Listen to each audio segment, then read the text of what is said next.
Welcome to the Navigating Disruption podcast. I'm Mike Klein, and my co-host here is Janet Hitchin. Today we welcome our latest guest, Adesh Chetram. Adesh is president of the Institute for Internal Communication Africa and holds the position of group head of integrated communication at Nedbank in South Africa. His 2 decades plus of experience and executive level leadership in communication at multinational companies is demonstrated by award-winning marketing and communication solutions that reinforce strong foundations on the basics and drive innovation to co-create the future landscape of the discipline. Welcome to the show, Adesh. Thanks for the kind introduction, Mike. It's a pleasure to be here. Excellent. Want to kick off this conversation with, based on the conversation we had previously, you talked about a concept called Ubuntu, which is universally known in Africa and largely unknown elsewhere. And it comes down to I am because we are. And how do you see this principle as relevant, not just culturally, but particularly to the way organizations communicate? Well, Mike, I think there's a concerted effort by organizations to connect more with their employees, right? They're seeing the benefit thanks to the hard yards that internal comms teams have put in to demonstrate that strategic value just beyond sending a message from point A to point B. And so being from South Africa, I've seen this connection elevated in a sense as employees demonstrate this very human appetite to belong. And Ubuntu, I think, just as a philosophy, it speaks to, like you said, I am because we are. But at its core, it's really about interconnectedness and community, compassion and empathy, collective responsibility. And I think just treating every person with respect and recognizing their inherent worth. So I think there's also a piece on unity there too. So for me, that's being solidarity, collaboration, just to achieve common goals. So Mike, if you look at it, there comes just from a social sense, not even the work environment, this expectation of our internal comms audiences to connect with their employers and one another, but also have a common purpose. So for me, in my internal comms, just practically, I look to build communities, be it on internal social media, targeted and personalized emailers, events and activations, and just kind of speaking to engagement and co-creation, and then also visibility of leaders and people stories, or just an involvement or feedback, a little bit of a feedback loop, let's say, available to employees on what the business is doing.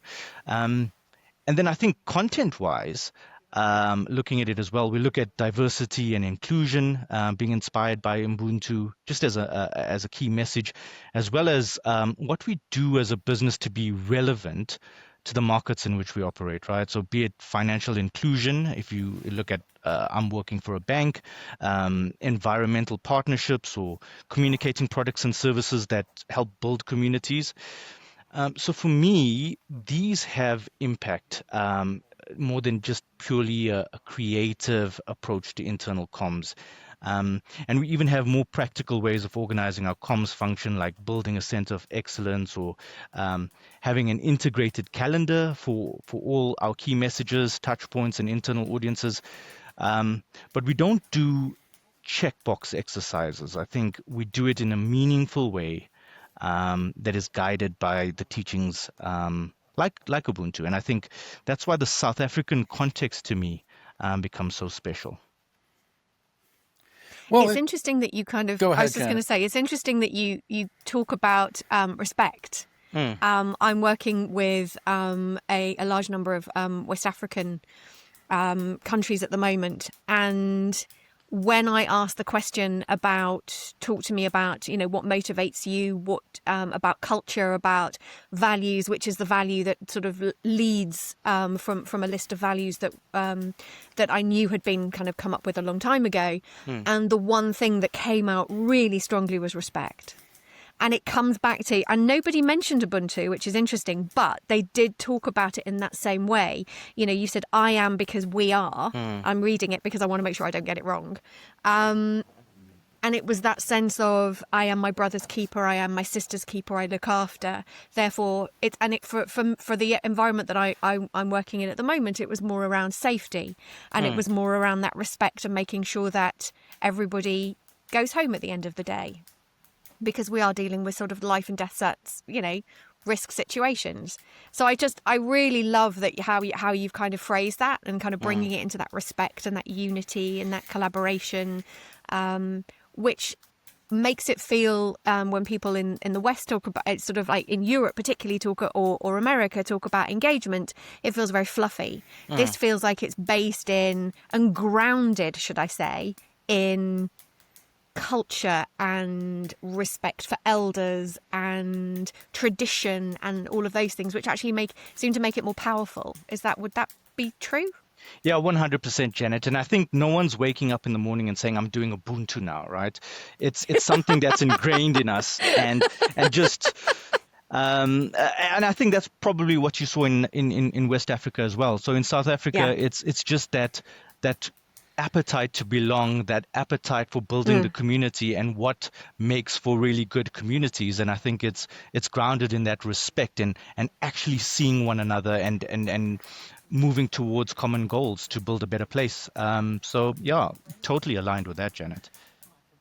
I want to throw a little curveball into the mix though, because you talk about respect and Janet actually even raised respect for elders. And I'm thinking, you know, hearing all of this, my question is, where does hierarchy fit into this culture? The relationship with hierarchy, how hierarchy makes decisions and how people engage with those decisions. Where does that interface happen?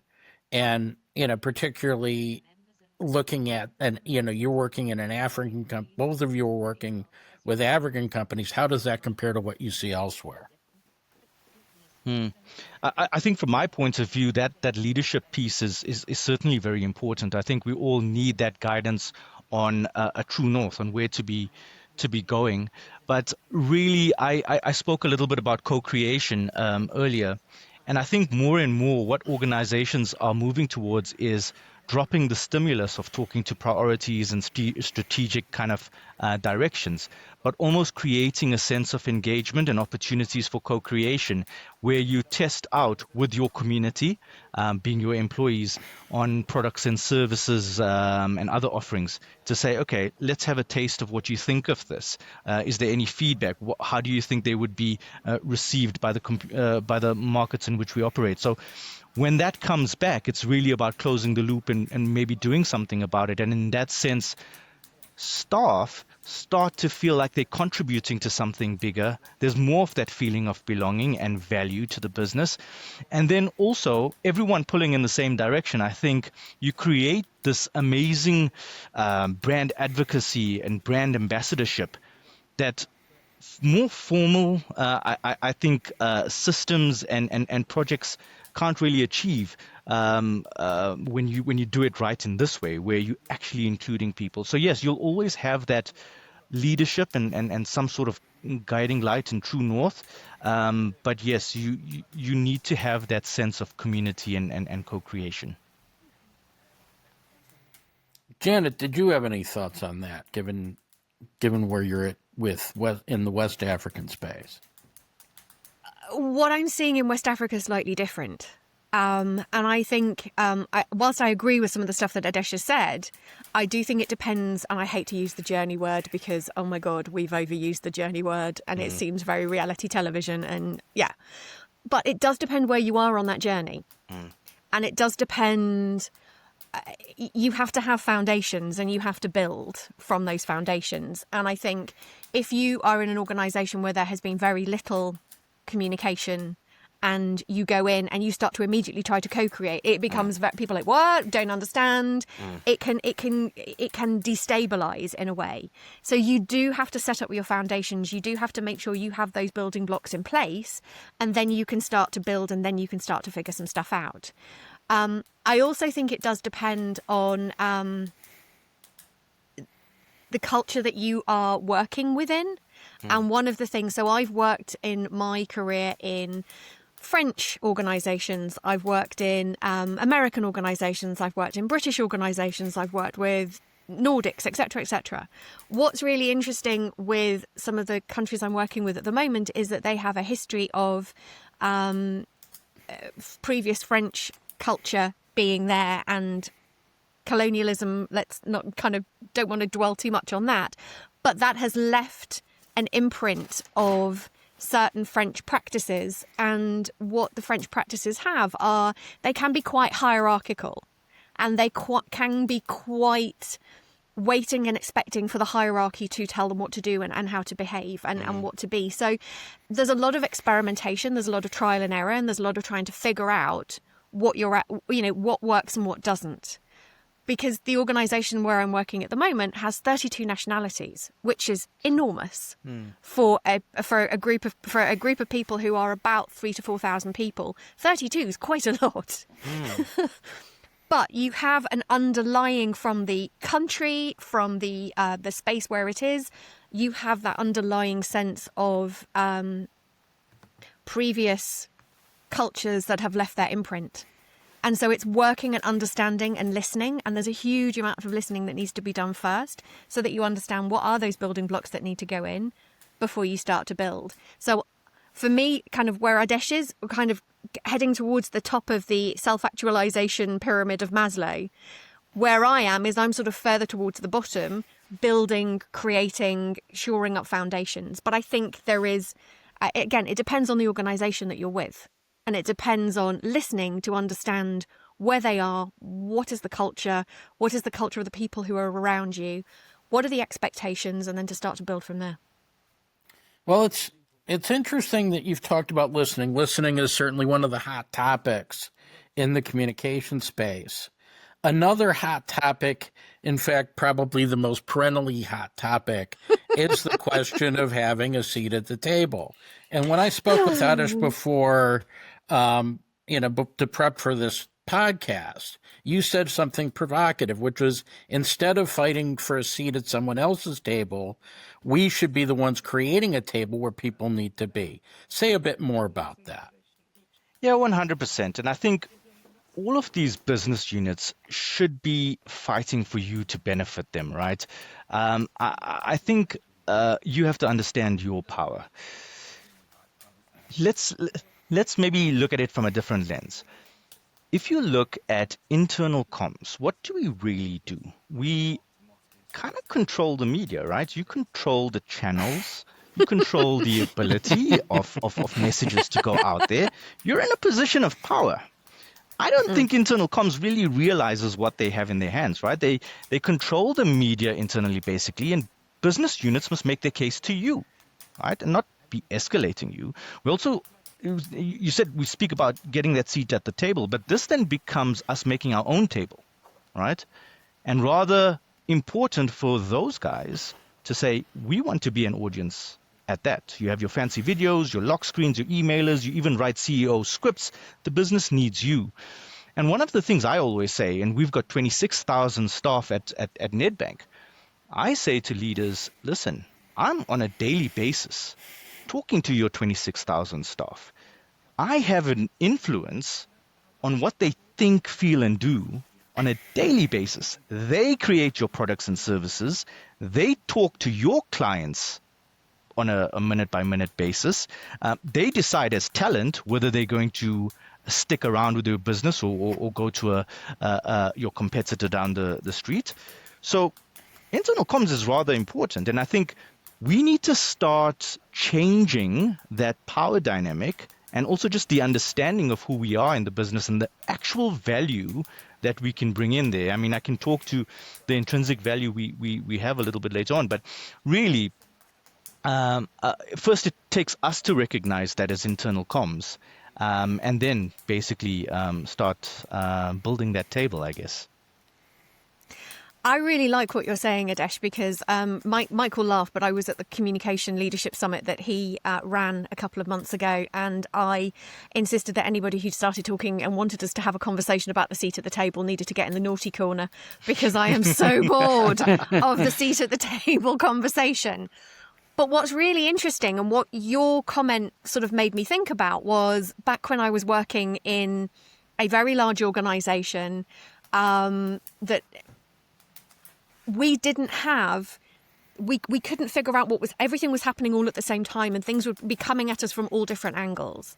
And we realised that in order to be able to figure out what the narrative was, in order to be able to prioritise for employees, in order to be able to add value so that we could streamline and all of that kind of good stuff, we actually needed to get ahead of the game. So we needed to start planning.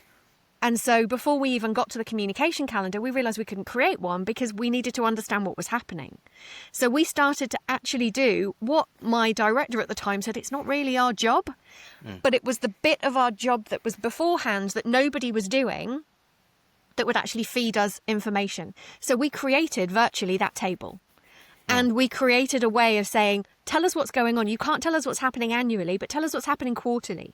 And we would find that people would be very good with the first month of the quarter, and then it would start to get a little bit vague. But what we were doing was setting our intention to say, we are planning stuff out. We are planning out what the narrative is of the quarter. We are trying to understand how things fit together. We are trying to, and I always relate this to, part of internal comms job is to be in air traffic control. It's to make sure that planes don't start bashing into each other as they try and land, because then that just creates chaos. And in order to be able to do that, we had this virtual table that was, tell us what's going on in your world. And tell us what's going on in your world with enough time so that we can actually do some of the cool stuff that you mentioned. You can't have a video if you come to us with 5 minutes to spare.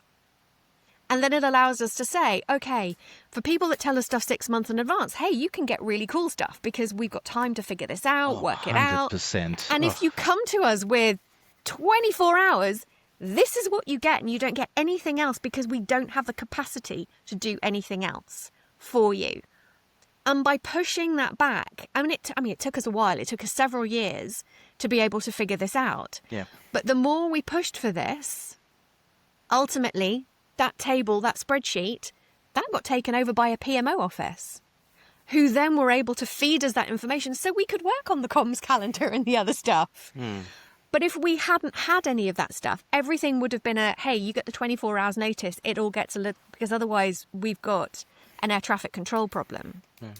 And we were able to influence, partner, play things back to people, hold up the mirror and say, hey, you've told us 55 things are supposed to happen in December. That's probably not a good idea. Let's start to rationalise and prioritise. So I really love that idea of, you have more power than you think you do.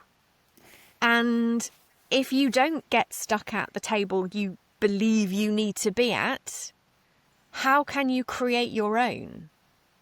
And I've done that recently. A couple of weeks ago, I sent something out and I said, hey, we've never done this before, but we're going to do annual communication planning.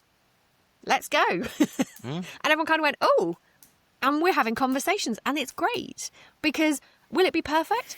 No. First time round, it will probably be very not perfect, but it will be better than if we didn't do it. And it will continue to get better. So it's probably the only seat at the table conversation that I want to join in. So thank you for kind of framing it in that way, because I think that's incredibly helpful. Well, I think, from my earlier conversation with Adesh, there's actually another layer on top of it. That this isn't just, the calendar isn't just about planning. It's actually strategy itself. That it's actually, the canvas upon which strategy emerges. Say a bit more about that, Adesh. That was, actually, I thought what the most remarkable part of our earlier conversation was about. Yeah, so Mike, we use that integrated approach when it comes to our activities, and we put it into a shared calendar, right, that can be accessed on the cloud. So really about embracing what's at our disposal at the moment, and then also looking at that old-fashioned building community, right? And I think these can be filtered by business unit. We can filter them by group. We even overlaying a little bit of a lens between internal versus external comms. So you can filter it by all of that. So you can see everything, or you can see elements of it. But what that integrated communications calendar does is it gives us a single view of our audience's world. It's that empathy piece, right? Seeing what we do from their perspective, because it can be just a bunch of noise. And also this global view, what it allows us to do, besides just the noise and general comms clutter, we then start being able to schedule better. We can see that there's a gap to have a key business message, or even opportunities to integrate stories, because some things are not a full comm or campaign. It's just maybe a mention in an email or a script for an event, but it's also linked to other things that you've said. So for me, it's like a proof point, for example, of strategies you've spoken to, maybe a new HR system or a product launch, as a reason to believe coming out of a brand positioning or something you committed to. And then also staff don't see this message coming from that business unit, or this leader is representing just his corner of the world. For me, it is all of Nedbank. That's what they see, right? Where I work. We need to see that calendar as just the start, but also seeing those 12 months in a global view also allows for other benefits, and I can speak to that too as well, Mike. I was just going to say, I 100% agree, Adesh, and it's interesting, Mike, that you never heard it kind of framed that way. That's what kind of shocked me a little bit. I was like, for me that makes perfect sense, because that calendar is a way of being able to play things back to the business. It's a way of being able to show certain things. It's a way of being able to show the rhythm of the business. And it's a way of being able to show where there are opportunities. If you are on a narrative arc, or your narrative is changing throughout the year, it allows you to show where to push and where to not push, because there might be periods which it's just not a good idea. And again, I've done that really recently, where we could see the number of things that I was being asked to do. And I was like, I'm just going to pull together what multiple different, if we've got all these different projects right now, what would this look like across the second half of the year? Oh, okay. We got a traffic jam. Like, again, we've got the air traffic control problem, and we've got stuff bashing into each other. We need to allow each thing its own space. Otherwise, we get into the system of, we need to message that again. And we get into mirror messaging. And mirror messaging, if you're there, means it's failed. Because mirror messaging never works. So it's, how do you create clarity around the things that you want to land by not cluttering the place up? And a calendar allows you very visually to do that. And if you can do that, as Adesh said, internally and externally, so you can see if there are external messages that are, maybe your people do need to know about. How do those things start to balance out? You can start to see, where do we do a big announce, a big thing, you can kind of start to balance all of that stuff. And it means that as a business partner conversation, it's not you saying no, it's, here's what's happening. These are the facts. These things are going to bash into each other. In order for your thing to land well, it needs space. So how can we do that? And then you get into a very different conversation from, no, you can't have it, but I want it, which becomes a little bit childish, to how can we figure out the best way of doing this so employees get what they need in order to be able to do the thing that you want them to do. You get your best outcomes, big tick for your KPIs, and I get to be able to not be running around like the proverbial fly. So but it becomes a different, more constructive conversation. So I 100% agree with Adesh. I think if you're just using it as a thing that you tick off lists, you're not kind of using it properly.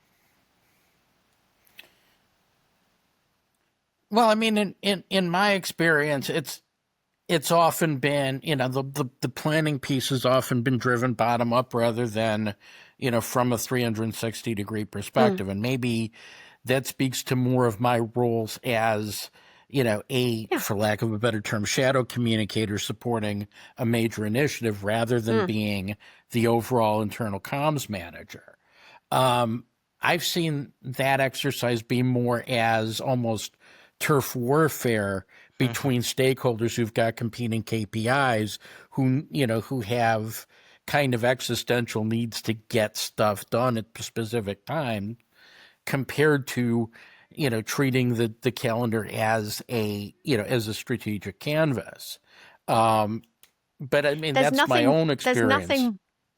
I was going to say, there's nothing more powerful than being able to explain to somebody that you can do what they're asking, but it's a tick box exercise and they're going to have to do it again at some point. And that's just going to clutter. And some people may have already read that and be wondering why you're doing it again.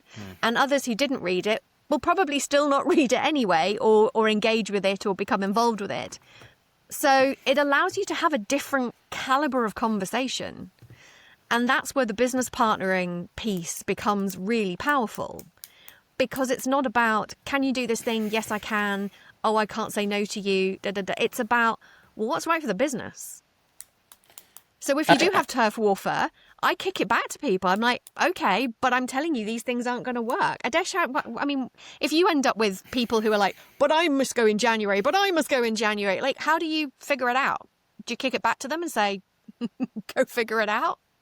Look, I think the calendar helps you feel see the full story rather. So different business units, of course, they're going to have their own priorities and KPIs.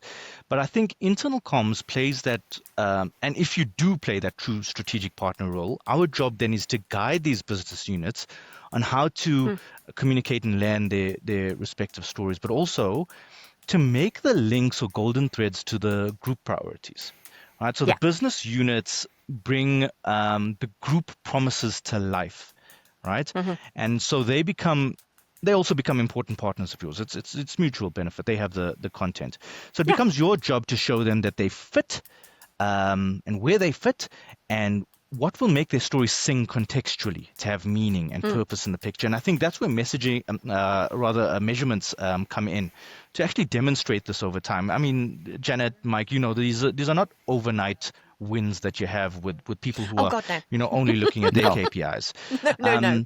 And also having that visual of the integrated calendar, I think it just helps them to see what the audience is exposed to, right? There's too much noise in the first week of March. So if you want your message to land, let's move it to a week earlier or to week 3, or here's a key people message.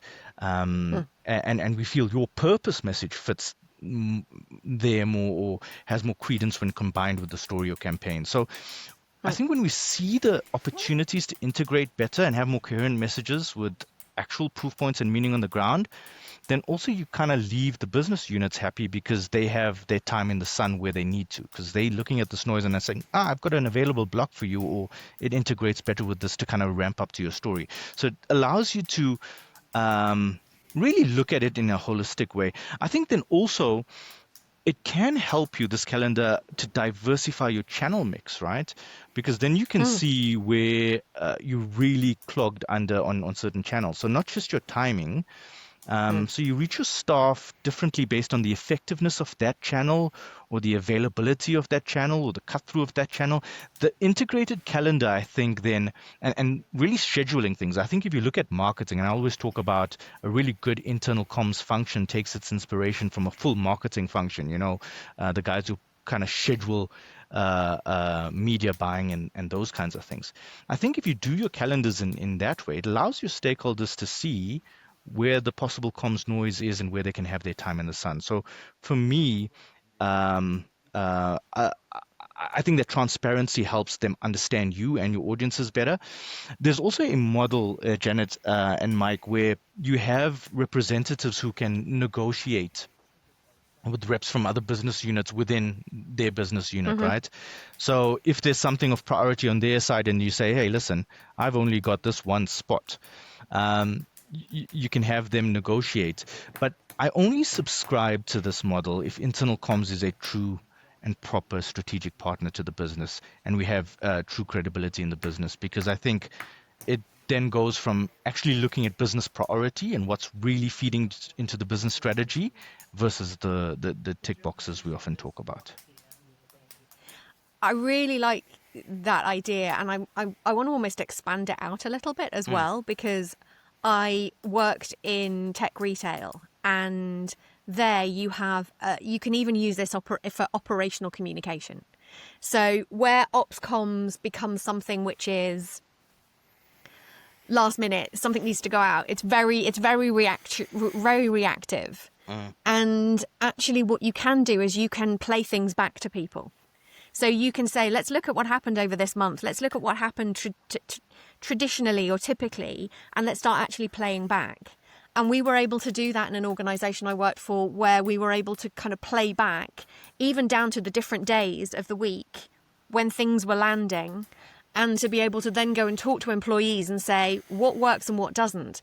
And with one group of employees, we got really very clear feedback, which was, I remember one guy saying, well, you sent us 7 things on that day, or in those 2 days there were 7 things that were sent to us. We don't have the capacity to be able to manage that, so we choose 2. And it doesn't matter that you sent us 7, we ignore 5 and we just choose 2. So we prioritise which 2 we think are most important, regardless of the fact that you in corporate have decided that 7 are important, and we do 2. And we thought this, and some people were like, oh! And I was like, no, but this is gold. This is absolute gold, because this allows us to be able to go back and say to people, you can be all, we need to, we must, but they've told us they don't have the capacity to do that. So it's not me saying no, it's them saying no. And it's such an important point. And that was just really powerful. Yeah.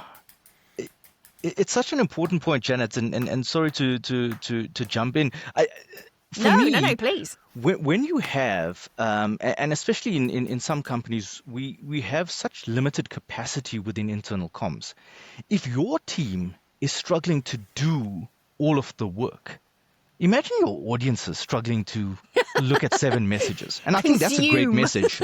So, as much as you want to get that feedback and things like that, I think that's also something within your artillery when you negotiating and saying, listen, I've got one person, you're asking them to do 7 different messages. Now imagine if I can't even put the message together, you're asking people who are busy with their 9 to 5, you're trying to be disruptive to them and send a message. Do you really think you've got that audience captured? No. It's incredibly powerful, isn't it? And again, it's another way of negotiating as a business partner. It's another way of saying no without actually ever using the word no. Well, it also highlights, another big issue that we discussed earlier, Adesh, which isn't that, this isn't just simply that comms is the sum total of its parts. It's not just simply a sequence of unrelated messages being delivered over the course of a year. You talked about it as also being a narrative blank slate, building a narrative arc. Say a bit more about that. Oh, I like a good story, Mike. So I view those 12 months as my beginning, middle, and end. Good communicators do the basics right. So tell a good story. So at the beginning of the year, let's look at 2026 now, right? I'll start with a welcome message from the CEO, inviting all staff to a hybrid Exco kickoff with staff. And at this event, we have a really high energy event, kind of showing why this is a great place to work, why this is a great place to bank, because now people are coming off the summer holidays. And Mike, we spoke about what amazing weather South Africa has just before this podcast. So you need to be re-engaged, right? You're coming off this holidays. You need to be re-engaged with staff. Moment in time, right? You need to meet that moment contextually. So high energy to reawaken staff, but also communicating the macro and micro environment. And then nailing down, this is early in the year, nailing down the business priorities. Like, where do we need to shoot the lights out as Nedbank in the year to look at back in now 2026 when you're looking backwards? To say, hey, we did a good job, and then what it means in those areas, right? So the audiences after the Exco kickoff for me We'll receive follow-up emails to keep the traction going, keep the conversation going, maybe some Viva Engage, something like that.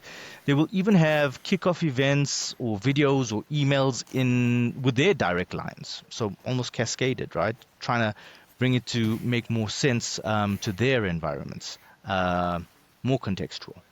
And then we're going to have things like CEO stand-ups, which is a touch point. It's like an Ask Me Anything session with a CEO and a guest, depending on what is happening, again, contextually at the time. So those are spread through the year in between our larger events. The rest of the large events, there's interim results as a staff broadcast. I think the kickoff, what you'd view it as, the promises of the business, the commitments, and then interim and annual results will be my scorecard, my report card, right, on how we're doing. And then you use people stories to bring those numbers to life. Then we have a leadership engagement with the executive team, a staff roadshow with the CEO, and a year-end event. So those are kind of the big ones that hold the calendar together. And in between it, we have HR people launches and stories, product launches, brand campaigns, employee advocacy campaigns. And these are kind of your day-to-day activities as internal comms through all your channels in your ecosystem. So view your channel mix as a proper ecosystem that hands over from one to the other. Looking at kind of a conversation with the staff now, right? You're making a little bit of a story. And these mini stories, they build up on one another. And all these activities or communications in between the skeleton of your larger events and campaigns, they become your proof points, or the things that you want to close the loop on what you promised at the beginning of the year at your kickoff, right? Because you lose credibility if you say something and then it's not really realized later, or we don't close the loop on it. Or even if we don't run with something, we give the reason, transparent reason on why we needed to pivot on it. But all of it keeps staff connected and included. And I think through the 12 months, just organically, if the business is structured correctly in what they do from kickoff, it ramps up your story on the reasons to believe that this is a great place to work and this is a great place to bank. So your NPS scores are quite good. So through the year, as I think about our priorities, but just a narrative, like taking a step back and looking at the narrative, I can make the golden thread connections between our commitments on what happens on the ground, at your desks, and what the goals were set out as a full vision at kickoff, and how all of this becomes reality. And I think what you need to do through the year, test yourself on this. Are you having aha moments like, this is what Jason, our CEO at Nedbank, this is what Jason was talking about at the beginning of the year. It's becoming more real to me. So this is what he meant by this digital blah, blah thing, or this purpose, this or the other thing. It's now a project, or it's something I'm working on, or it's something that has given client or social benefit. And I think that's how you build that narrative through the year with the calendar, right? Tweaking here and there. Because another thing in our artillery, guys, is when you're having those negotiations, and again, it's when you're winning this battle of becoming a strategic partner instead of just a support function. Another thing at your artillery is showing that you've got this rather overarching narrative, and your business units. Guys, I have the power. I'm internal comms. Are you feeding into the business priorities? Because if you just have a tick box, it's not really doing anything to the business priorities, which is my narrative. Why are you doing it? You look like you're not useful to the business, right? So they need to fight to get into your narrative. They need to fight to get into your channels. So it's, again, changing the conversation around, and internal comms really seeing the big picture, building the story meaningfully as the year progresses, and I think ramping up the story through the year, because you're going to have that beginning, middle, and end. But you have to have some sort of conclusion at the end. At the beginning of the year, we said, and then we did, and then here's the output or outcome. So, yeah. And also, Mike, I like to say that a lot of the things that we as internal comms say, including that table conversation, Janet, a lot of the things that we say in conferences and in podcasts like this, sometimes can come across as obvious, But are we doing it on the ground? Are we actually doing these things in a meaningful way that's going to help us? And I think that's where we must just take a pause and say, are we our own best friends or worst enemies in just planning ourselves out? Well, you talk about taking a pause, and I want to throw something out that's actually giving people a lot of pause at the moment, and that's the whole issue of what I would call AI fueled automation. And you mentioned the need to bring humanness back as this process unfolds. How do you ensure that authenticity and human connection won't get lost in the rush to automate? I think Ubuntu is such a big part of this, right? And keeping those principles I spoke about earlier, just in the heart of your approach. But don't forget, you're talking to people, right? It's people talking to people. They have feelings, emotions, things that they respond to, purpose, all of those things. And if you are able to understand those levers through touch points such as the comm surveys we spoke of earlier, or even pulse surveys and focus groups through HR, you'll then know how to appeal and respond to your audiences. And I always say data is nothing without insights, and insights can only really come from your internal comms experience and human instincts. So understand your audience, use human stories, but in all the agility and AI and automation, know that we must be human. Again, very obvious thing to say, but are we doing it, right? And also, Mike, we sometimes talk about, and look, this is all industries, not exclusive to comms, but we sometimes talk about losing our jobs to AI and automation.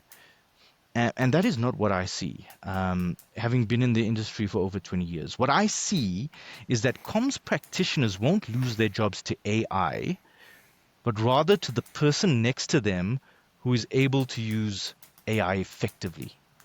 So build your skill set in that sense, right? But keep your humanness and know that your instinct, your experience backed by data and insights will keep your actions and outcomes a little bit more human and a lot more impactful. It's really interesting that you say that. I think there's the staying human and that desire to connect. And how does that impact the way you communicate? And how does that impact the things that, as a human being, you will ultimately want to nurture? And there's some really interesting ideas that are being thrown around at the moment about, and this has nothing to do with the return to office. This is about actually connecting on a human level. And so the talk about actually how do you have intentional connection time? How do you create opportunities for conversation and dialogue in real life, if that is possible, and if you're not kind of located all across the world, which can make it really quite tricky. But how can you do things like that? Because there will be the opportunity to do all kinds of really amazing, fantastic digital stuff. And I heard this described the other day. I think it was on an entertainment podcast. Don't mind me. And they talked about how there is an opportunity. Digital is great. And yes, it can do some amazing things. And the example it gave was right now there is something in the UK called ABBA Voyage or Voyage or whatever it's called. Anyway, it is ABBA re-brought back to life as sort of, I mean, they're not dead, but brought back from when their heyday in the 1970s. And it allows you to see a performance, a concert of ABBA as they would have been in the 70s and the 80s. Fantastic. And people say, yes, that is absolutely brilliant. But do I want that for everything else? No, I don't. So everything is about a mix. So there is a sense of I still want to go and see a play, which is two people talking and there is no digital at all and it's just a dark space and just two people connecting. I do want to still go and see a pantomime. I want to go and see a ballet or a dance, or I want to go to a club and experience dance music or a gig where I can connect with other people. And you look at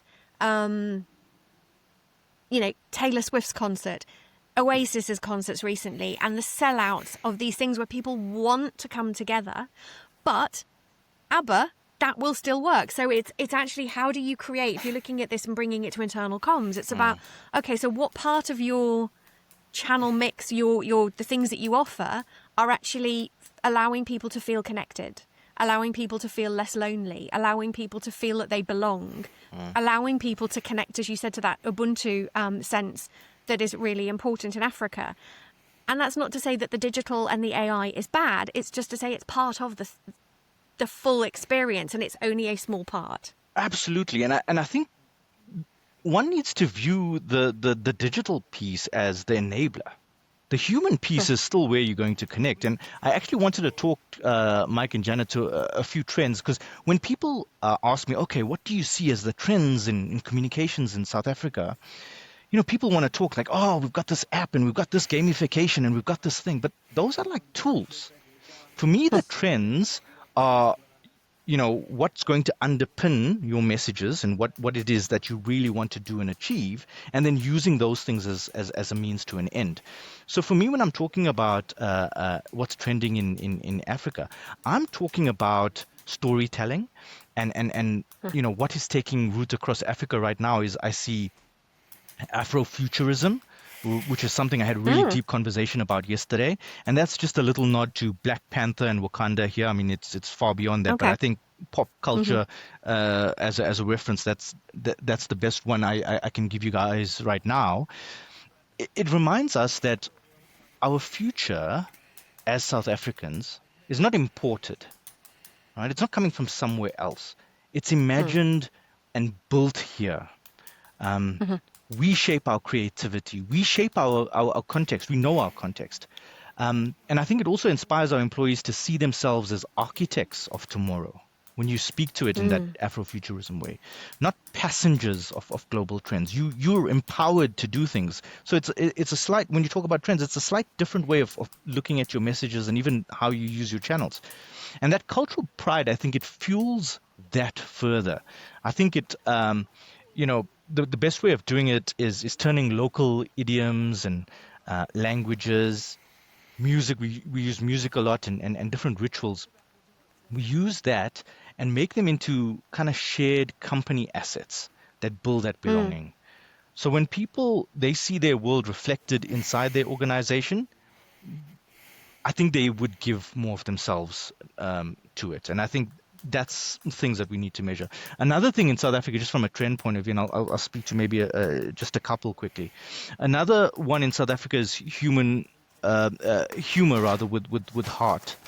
And I remember joking about this many years ago about our biggest movie when Titanic was a big movie was Titanic was huge, number one everywhere else in the world, but in South Africa, our number one movie was from a comedian called Leon Schuster, and it was really a transition out of apartheid times into us all coming together.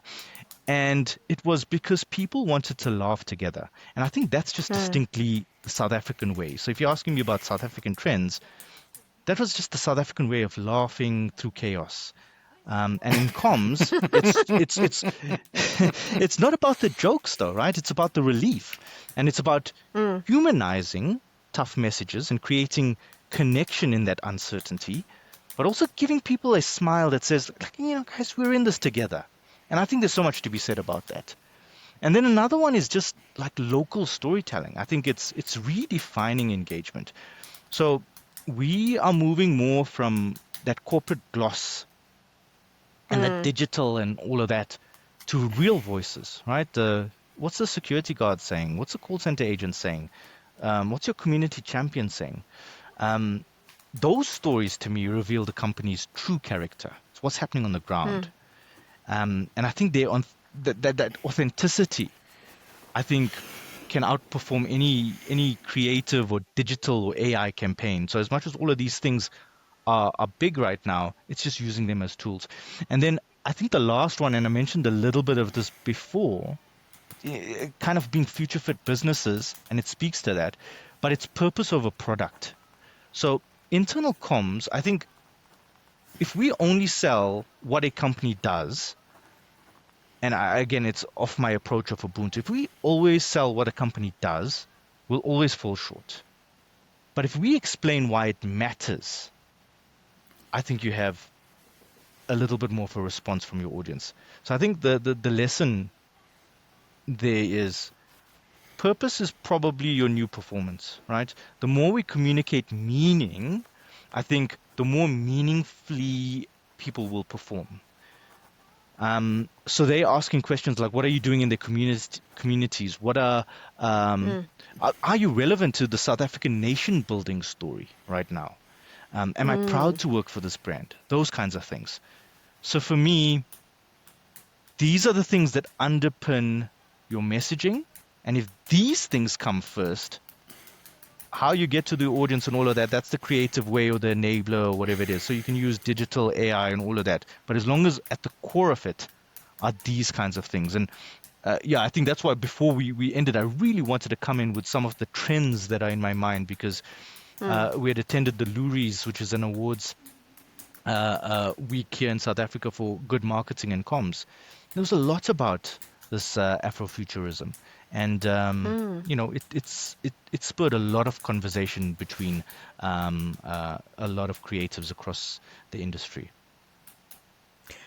I want to pick up on one thing that you said there. I mean, there's so many things that we could pick up on, but there was one thing that I wanted to kind of zoom in on, which was that piece around actually asking people to tell their own stories. And it's something that recently I started to do. And I asked people, would they be interested in telling their story? And you could get it's user-generated content and we're just creating user-generated content and there's nothing new about it. And it's like, well, it depends how you do that. And it depends if you've given them a framework and told them they have to stick to it, or if you said, hey, tell me a story, and you kind of allow them to kind of figure out and shape something, which I think it's about trying to get diverse voices out there. And as you say, it's less about the gloss and more about the real. And, if you've got a photograph of a community farm or something, can you smell it? Does it look like a community farm where, there are lots of other senses that you can kind of work to.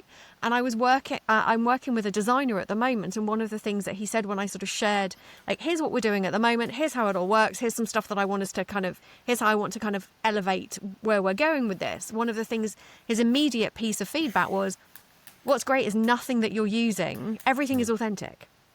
So it might be a bit rough and ready. It might be, shot on an iPhone and it's not the best and not everybody is focused and smiling and staged. But actually that gives it more credibility because of what it is. And so ditch the stock imagery, ditch that sort of stuff if you're internal. You can, as long as you get all the forms signed and all the rest of it, but you can use those images of your own people, of your own buildings, environments, whatever that might look like. You should be able to use that. You shouldn't need to have anything it shouldn't always require a photo shoot. Yes, you do need the photo shoot for some stuff. Oh, yeah. But it shouldn't always require a photo shoot. And if you want to be able to show a story and share a story, there is nothing better than having... I've just got a very vivid image of somebody I asked to do. I said, would you like to do that internally? And she's got this wonderful photograph and she stood in the middle of a farm and she's holding a chicken and she's like, you know what? She looks incredibly happy. She's there's a real, and the image tells the story as well. It tells the story of someone who is proud to be working and doing what they're doing, who is proud to be part of that, part of the work that she's doing. And I just thought, I absolutely love all of that. So I kind of, when you said, ask the security guard, go talk to... This kind of, it all seems that sometimes we've kind of boxed this into certain things of, you must do user-generated content and it must look like this. And it all sort of seems to be sanitized. And actually there's something for saying, stop it being sanitized. Like, actually allow it to be a little bit rough around the edges. Allow it to be a little bit... not perfect, because actually that gives it greater credibility. And it's soft selling the big stuff through the small stuff, right? Or seemingly small stuff, because the small stuff becomes big stuff. So you want to talk about this being a great place to work. The smile on the face with the person with the chicken in the middle of the farm, already communicates that. Why she's proud to be maybe doing CSI initiatives or whatever it may be. So it's without even saying very like bullet point words, you're communicating it through other ways. So it's the soft selling, the big stuff. And then the other thing is time and place, right? So you spoke about, yes, you would have some glossy images and you would have very professional looking studios and things like that and big events. But in between that, and that's why that 12-month calendar on ramping up and building this narrative through the year becomes so important, because again, time and place. And then you'll also get a feel instinctually as an internal comms practitioner on what's happening in the business. You have your network, you're speaking to leaders, you're speaking to people on the ground, you're the connector. So you have a great sense on what what the business is doing, the pulse of the business at any point. So you can start saying, okay, it feels like we need more human stories now. People are feeling a bit disconnected. And that's it's when all you start starting to feel a little bit too perfect. It's all starting to feel a little bit staged, a little bit perfect. I think if we go back to even kind of, COVID time, you had huge teams who would be like, oh, we can't possibly ask the CEO to do a video because there's not a team of 15 that are going to be there to help him, her, them do this. And actually it's like, they all did it fine on an iPhone. Most of them with their kids helping them or their partner helping them figure it out. Time and place, right? And so it worked. Context, right? It worked well with context. And I was thinking, like, we do really good interviews in studio, right? So I'm lucky enough to have a fantastic video studio where we do very professional looking. Okay, officially jealous. You must be. It's amazing. The team does fantastic work. So we've got a fantastic studio where you can have these professional shoots, but there's time and place, right? So if my CFO and my CEO are going on an investor roadshow, pick up one of these, do a selfie video. I'm at the airport. I'm going to New York now and going to talk to our investors. And these are some of the key points we're going to talk about because we're so proud about them at Nedbank. Authentic, in the moment, but it still can be planned as part of your campaign. So say, listen, we're going to do this very professional shoot, but we're also going to have some selfie videos and we're going to pepper this out through the campaign in this kind of way. Brilliant. Anything else you would like to add? We're coming to a close here on Navigating Disruption, but just want to give you a moment for any closing thoughts. Yeah, on my side, Mike, I think just to kind of maybe close the loop, know your value, right? I think we're giving our power away, guys. So demonstrate your value to the business, because at the end of the day, you need to show your relevance. I think you did a nice piece, Mike, for Strategic recently on just looking at some of the ROI and making some of those golden threads between what we do and what's important to business. So show the success of business and show that the success of the business is actually intrinsically linked with the success of internal comms. So if you do that well, I think they would start to treat you well, right? Because they can't do it without you. And it all depends very much on building that community, connecting with staff, helping them experience the business in a positive manner rather than just merely reading your comms. And I think, remember, we can all do tick box exercises. I think your KPIs have a lot of that, but also feedback, right? Change your KPIs. Demonstrate why what you're doing today is having an impact on whether we sell 3 apples tomorrow or whatever it is. Because I think you need to show your relevance. No one else is going to do that for you. And I think when we truly connect as well, just with Ubuntu as a valuable guide here for me, and you guys can take other things. But I think unless you do that, have it underpinned by actual humanness, you're ultimately going to lose those who actually, want somewhere to belong. And I think genuinely co-create, genuinely have them involved in your story. I think we can all do great work here. And please also stop yourselves when you think, this person is talking about the obvious. Pause. Guys, are you doing it on the ground? Really, are you doing it on the ground? Are you having actual meaning? And don't do things for the sake of it. We spoke about AI. We spoke about all sorts of things. Don't just take things for the sake of it. When someone asks me why I'm innovating and why and what are the trends, I shy away from talking about, technology. I think technology is very obvious that this is innovative and all of that. It's how are you using the technology? What are you doing differently? How are you connecting differently? And where are you creating experiences rather than just merely communicating? So I think, that's where I'd leave it. Excellent. It feels like that comes back to your job title, which is integrated communications. 100%. And integrated is not just integrated in the audiences, it's integrated in the messaging, integrated in the approach. You're integrated in the business. Yeah. Brilliant. Thank you very much for an excellent conversation. Thanks so much, guys. Really appreciate the conversation and the time. So, Mike, we just finished a couple of hours ago our conversation with Adesh. What did you think? There were two really major concepts that got discussed there within the context of this idea of Ubuntu, this idea of, we're all one and, all, and it's all of us. It's not just unanimity and uniformity. There's, a living, breathing collective. And they get it. It's part of their cultural DNA. We could barely even describe it. So there's some learning there that I think Adesh has definitely opened the door to. But I think there's two critical issues that he mentioned that I think are relevant going forward in this crazy current environment, which is one, he really talked about how to do humanness or humanity credibly, which not a lot of people are doing. There's a lot of people putting out, oh, we have to be human. Oh, we've got to be authentic and stuff like that.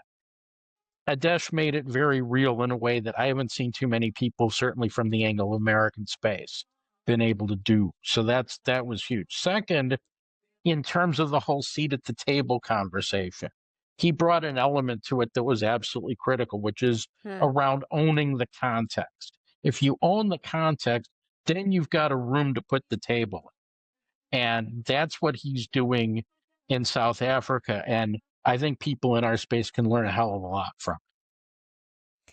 I think what I really liked was, I mean, you know how much I hate the seat at the table conversation and how much it really, really riles me. And he completely reframed it.